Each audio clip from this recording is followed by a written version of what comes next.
Bismillahirrahmanirrahim. Assalamualaikum warahmatullahi wabarakatuh. Alhamdulillah, salatan wassalaman ala rasulillah. Kembali lagi di channel saya, Desius Vika. Masih membahas tentang video pembelajaran pendidikan agama Islam dan budi pekerti kelas 7 semester 1. Baik, sebelum kita memulai pembelajaran, mari kita awali dengan kegiatan berdoa terlebih dahulu. Mari kita berdoa bersama-sama. Bismillahirrahmanirrahim. Raditu billahi rabba wa bil islami dina wa bi muhammadin nabiyya wa rasula. Rabbi zidni ilma warzuqni fahma. Amin. Semoga doa kita diijabah oleh Allah Subhanahu wa taala. Baik, pendidikan agama Islam dan budi pekerti kelas 7 semester 1 di bab ketiga ini ialah membahas tentang semua bersih hidup jadi nyaman. Nah, di bab ketiga ini saya bikin 3 kali pertemuan dan ini adalah pertemuan pertama. Di pertemuan pertama ini setelah menginstruksikan serangkaian kegiatan pembelajaran, tujuan pembelajarannya ialah peserta didik dapat 1. Mencontohkan najis mukhafafah dalam kehidupan sehari-hari dan cara membersihkannya. 2. Mencontohkan najis mutawasitoh dalam kehidupan sehari-hari dan cara membersihkannya. Dan yang ketiga, mencontohkan najis mughalazoh dalam kehidupan sehari-hari dan cara membersihkannya. Nah, lihat gambar di samping. Gambar ini adalah contoh-contoh najis. Namun sebelum kita mengetahui contoh-contoh najis, kita harus tahu dulu pengertian dari najis. Najis adalah kotoran yang mencegah sahnya ibadah, sholat ataupun tawaf, dan haram untuk dimakannya. Ingat, najis itu haram untuk dimakan ya. Macam-macam najis. Macam-macam najis ini ada 4. Yang pertama ada najis mutawasitoh. Dan yang kedua ada najis mukhaffafah. Ketiga ada najis mughalazoh. Dan yang keempat ada najis ma'fu. Kita lanjut. Najis mukhaffafah. Kita lihat gambar di atas. Ya. Ini adalah contoh bayi laki-laki yang sedang kencing atau pipis. Nah, najis mukhafafah ini adalah najis ringan, seperti air seni bayi laki-laki yang belum berumur 2 tahun dan belum makan apapun kecuali air susu ibunya.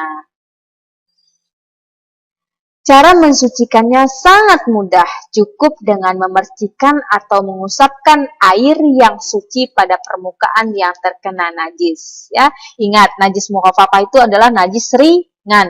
Contohnya adalah air seni bayi laki-laki yang belum berumur 2 tahun dan belum makan apapun kecuali air susu ibunya. Ya. Cara mensucikannya telah Ibu sampaikan tadi sangat mudah ya. Yang pertama, langkahnya ialah lap najis dengan kain kering. Kita lap dulu. Kemudian yang kedua, rinciskan air mutlak ke atasnya. Air yang suci maksudnya ya.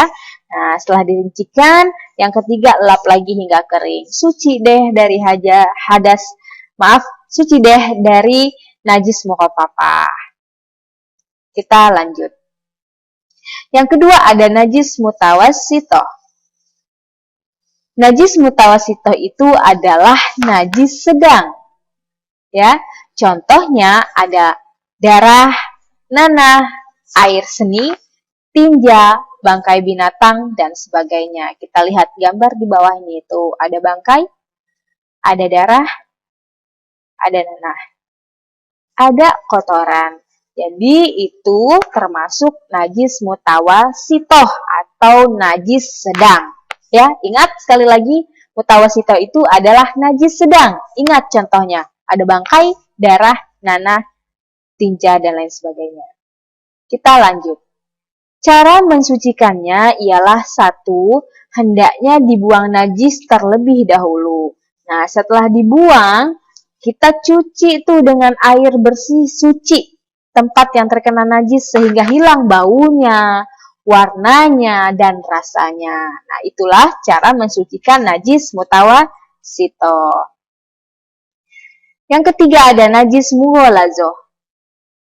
Najis mughalazoh adalah najis yang berat. Ingat, najis yang berat itu adalah najis mughalazoh. Najis ini bersumber dari anjing dan babi, ya. Jadi yang bersumber dari anjing dan babi itu termasuk najis berat atau najis mughalazoh. Cara mensucikannya ialah dicuci dengan air bersih sebanyak 7 kali siraman dan salah satu di antaranya dicampur dengan tanah yang suci. Itu adalah cara mensucikan najis mughalazoh atau najis berat. Dan yang keempat ada najis ma'fu. Najis yang dimaafkan, yaitu najis yang sulit dikenal, maka dapat dimaafkan meski ia tidak dicuci. Contohnya adalah kaki atau ujung celana atau sarung yang terkena percikan air hingga basah dan tidak dapat diamati najis atau bukan. Jadi basahnya itu basah sedikit-sedikit kecil ya. Jangan terlalu basah banget, kalau itu udah termasuk najis nanti. Yang kedua adalah pengertian hadas. Hadas adalah keadaan tidak suci pada diri seseorang muslim yang menyebabkan ia tidak boleh sholat, tawaf, dan lain sebagainya. Macam-macam hadas. Hadas kecil, mengeluarkan sesuatu dari dubur atau kubul yang berupa air kecil, tinja, ataupun kentut. Hadas kecil atau hadas ringan, untuk mensucikannya diwajibkan berwudu atau bertayamum. Jadi kalau kita habis kencing atau kuntut ya, tinja atau pup bahasa anak-anak sekarang, cara mensucikannya diwajibkan dengan berwudu atau bertayamum. Tidak perlu mandi wajib ya. Lanjut hadas besar.